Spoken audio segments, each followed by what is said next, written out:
Hi guys, this is Felix Mbewe, also known as Banambeu, the number one farmer. So here at our farms, guys, we have keto. We're doing crops, different crops, and also we have other farms that focus on other things like fruits. Specifically, these are like orchard fruits, pineapples, the melons, and all kinds of different fruits, citrus, and even wild fruits. But today I want to speak to you about how to be a successful farmer, especially for startup farmers, those of you that want to join the industry. Like, how can you be a successful farmer? How to succeed, especially as a new entrant in this industry. So, first things first, guys, farming, just like any other business, it is not a simple venture, but it is doable and manageable. And many people try. They try to keep birds. They don't do well, they give up. They try to grow crops. They didn't do so fine and they gave up. They try to invest in the land, in the soil, and things don't go as planned and they give up. So it's basically just as the same as other businesses that have different risks. So the returns are there, but we need to master the art of farming. So people get to ask me, like, you've been doing farming for some years now, and you started out way younger. Quite true. And there are a few experiences and truths that I can share with you, and hope you can learn one or two things from those. So some of the things that you need to know is that for you to start very well, you need to read, consult, research, and also go learn widely from different people, especially those who are successful, like some of us. Then at the end of that journey of consulting, you learn and you understand what farming is and what it entails. So it looks nice and luxurious, beautiful, especially for some of us that do it wholeheartedly and have got results.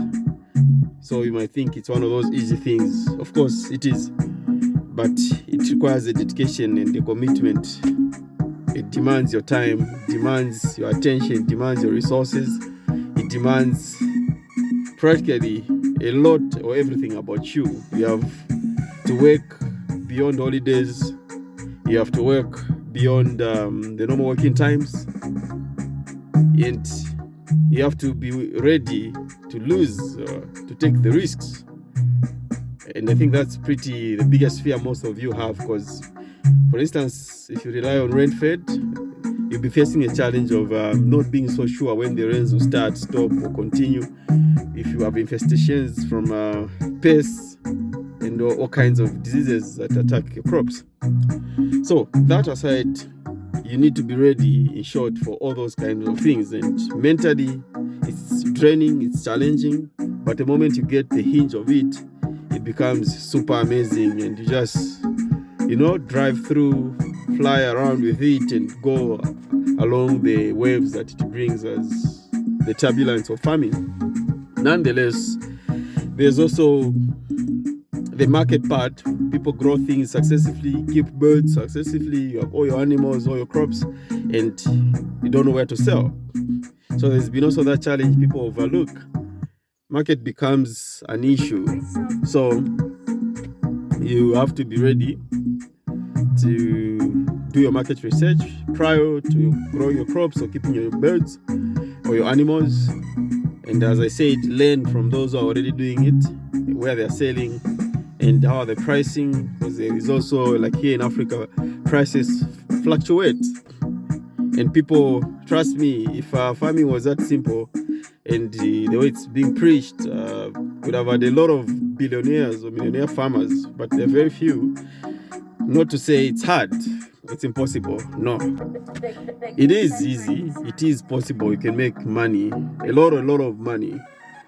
But the least I can tell you is that you have a very comfortable life if you're able to grow your own food, have some to sell, and do a business like selling your birds or your crops, or being part of the value chain in agriculture. Because in a sense, I always tell people, it's not just tilling the land or keeping animals that makes you a farmer. You can be a supplier of inputs, things like fertilizers, the pesticides, and all irrigation systems, and things that we need as farmers.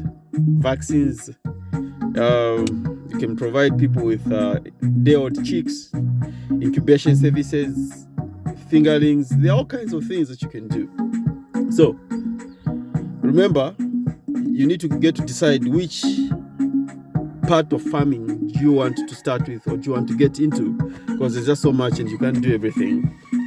So there are all these discussions that we keep having now and then, and at the most, people will get to just think farming is just about the land or keeping animals. But no, there is plenty of other things that you can do by being a supporter of farmers or a provider of certain things that we do need, definitely. So I'll keep sharing more. There are more videos that I've done here on Facebook, YouTube, and other platforms. You can look out for all those things. But to be really successful, you need to give in yourself, be dedicated, be committed, then do prior investigations, research, and understand what is demanded of you as you get into a specific kind of farming that you have. Then above all, water is everything in farming, be it fish, crops, animals, and anything else that you can think of that you want to provide as food to people or animals. Water is what you need to have for a start, then the other things will follow suit. So you've been with me, your boy Bwanambeu Felix, all the way from Zambia, Africa. Love you guys. I check out.